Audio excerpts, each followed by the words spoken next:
All right, welcome back. Happy Thursday. Today is the third day of our unit, and today we are going to learn more about the structure of arithmetic and geometric sequences. So what that means is that, again, we're talking about linear and exponential functions.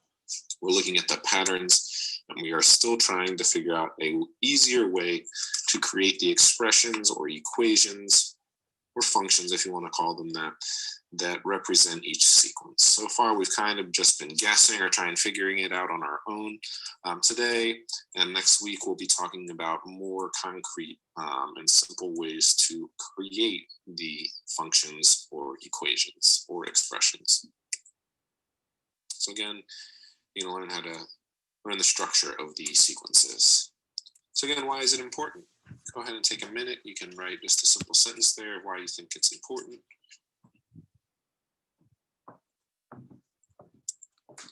Is it relevant to any other classes or subjects? We kind of already touched on this. And again, simple sentence there. And when will you use this again? When do you think you'll use this again? What is it important to figure?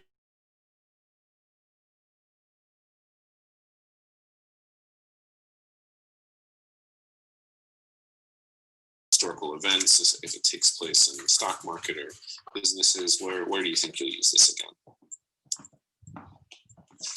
So there are two types of sequences that we're studying. Arithmetic or arithmetic is a sequence is arithmetic if there is a real number d such that each term in the sequence is the sum of the previous words. So in other words, if you are adding or subtracting, if the pattern is 2, 4, 6, 8, 10, that is an arithmetic. That is arithmetic. That's adding or subtracting. Or it could be like the other one we had on Tuesday, 30, 30, 30, 25, 20, 15, 10. That's also arithmetic. You're just subtracting 10 or adding subtracting 5 or adding negative 5. A geometric sequence is a little different. A sequence is called geometric if there is a real number r such that the term in the sequence is a product of the previous term r. So again, product is the answer of a multiplication problem. So that means that the sequence continues from the use of multiplication or division. Again, you can think of division as multiplying a fraction, but multiplication or division. So again, we had some that were 1, 5, 25, 125, 625. So that would be multiplying 5 between each number or each term.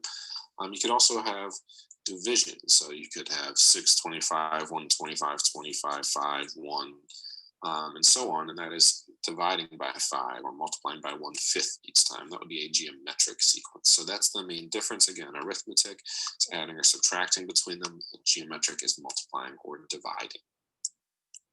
So if we think about these things taking place in the real world, they're not just numbers, although that's what they look like right now. These patterns take place in the real world. Where do you think you could find a geometric sequence or a pattern that would increase by adding or subtracting? You can describe that and write its formula if you want. And when you finish that one, where do you think you could run into an arithmetic sequence and a geometric? So again, geometric being multiplying between or dividing between, arithmetic being adding or subtracting in between each number.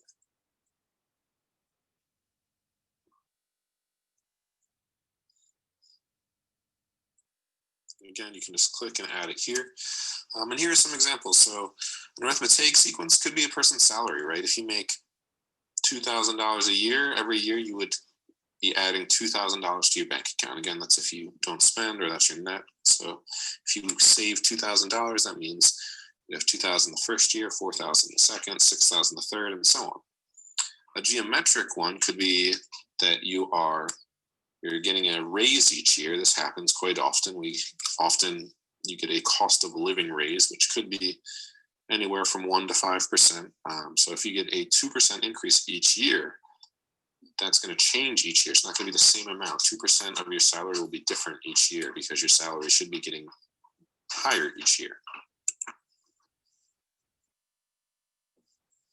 So if we look at the next one, it gives us 5 sequences, and your job is to identify them as arithmetic or geometric. Again, arithmetic meaning that they are adding or subtracting, and geometric meaning you're multiplying or dividing. So these should be fairly straightforward. Again, if we look at the first one together, we have a of n plus 1 equals a of n plus 4. And that's going to, a of 1 starts at -2.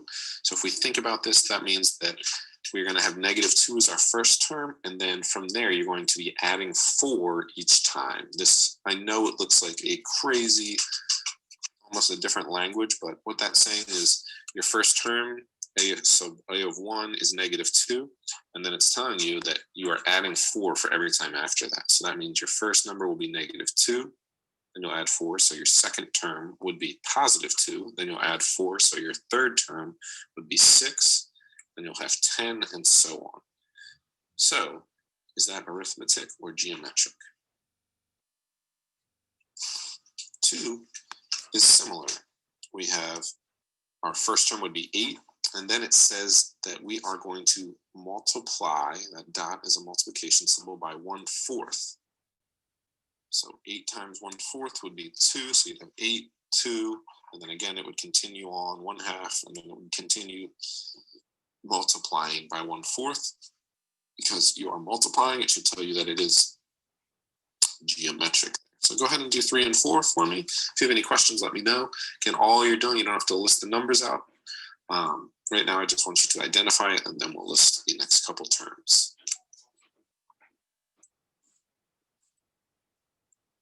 If you look at it, so 1 was arithmetic, 2 geometric, 3 we're subtracting 19, arithmetic, 4 you're multiplying by 2/3, geometric.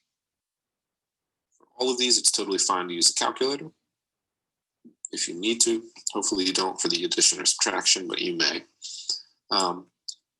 So there are your 4 answers. And if we go on, now it's a little bit different. First, you again are going to tell me whether this is arithmetic or geometric, and then you are going to try and create the formula for it. So the first one, we have 14, 21, 28, 35. Again, that clearly is not multiplying, that is adding 7 each time.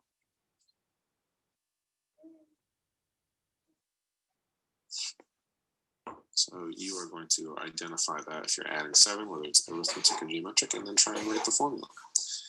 Then number 6 here, we start with 4, and it looks like, again, you add a 0 to the end of that each time, which means you are multiplying by 10. If you didn't know that little trick, when you're multiplying by 10, you start with a number, you just keep adding a 0 each time, and it means you're multiplying by 10. So 4, 40, 400, 4,000, 40,000, 100,000, 4 million, so on. And then if we look at 7, 49, 7, 1, 1/7, 1/49, that is dividing by 7 each time. And then the last one, -101, -91, -81, -71. These are all negative, so you are adding 10 each time. So go ahead and see if you can figure out those formulas and write down whether they are arithmetic or geometric.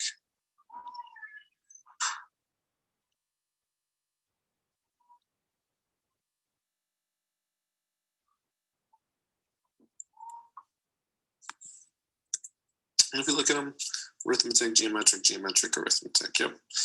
And if you think about it, you're adding 7, so we have f of n plus 7. Then you're multiplying by 10, so you have 10 times f of n. Then you're dividing by 7 or multiplying by 1/7. So if you could write 1/7 times f of n or f of n divided by 7, either of those would be correct. And then the last one, you're adding 10, so f of n plus 10. All right, here is a real situation that would create a sequence in your job again. Just tell me whether it would be arithmetic or geometric. So the local football team won the championship several years ago. And since then, ticket prices have been increasing $20 a year. The year they won the championships, tickets were $50. So The first term would be 50, and then every year after that, they increase by $20. So you're going to tell me what the formula would be, and you're going to tell me whether it's arithmetic or geometric.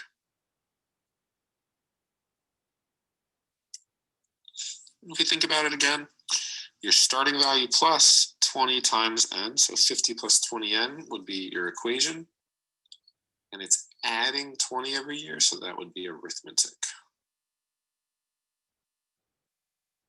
Or you could write it as t of n or f of n plus 20. Similar one, this is again a real life situation that has to do with this. A radioactive substance decreases at the amount of grams by 1/3 each year. So this is also a real situation. This also happens. This is an environmental issue that happens in a lot of places.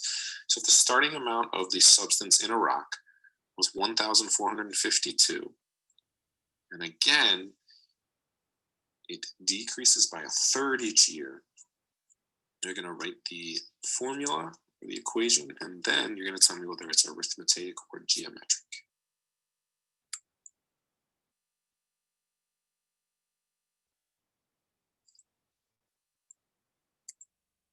And if you think about it,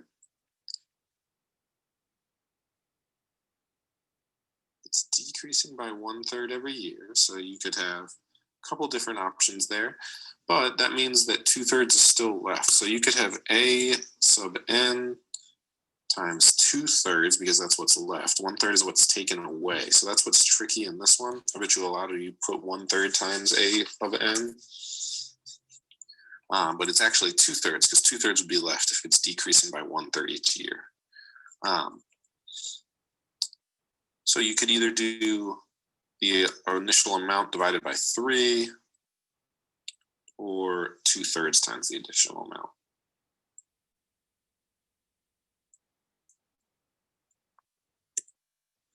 All right, the rest you're going to try on your own. I'm going to put you into your breakout rooms, and I'll be around to help. I know this is a little challenging, and like I said, next week we will start identifying exactly how to write the equations, and you'll have more tips on exactly how to do that. And tomorrow we will be talking about this in relation to finances.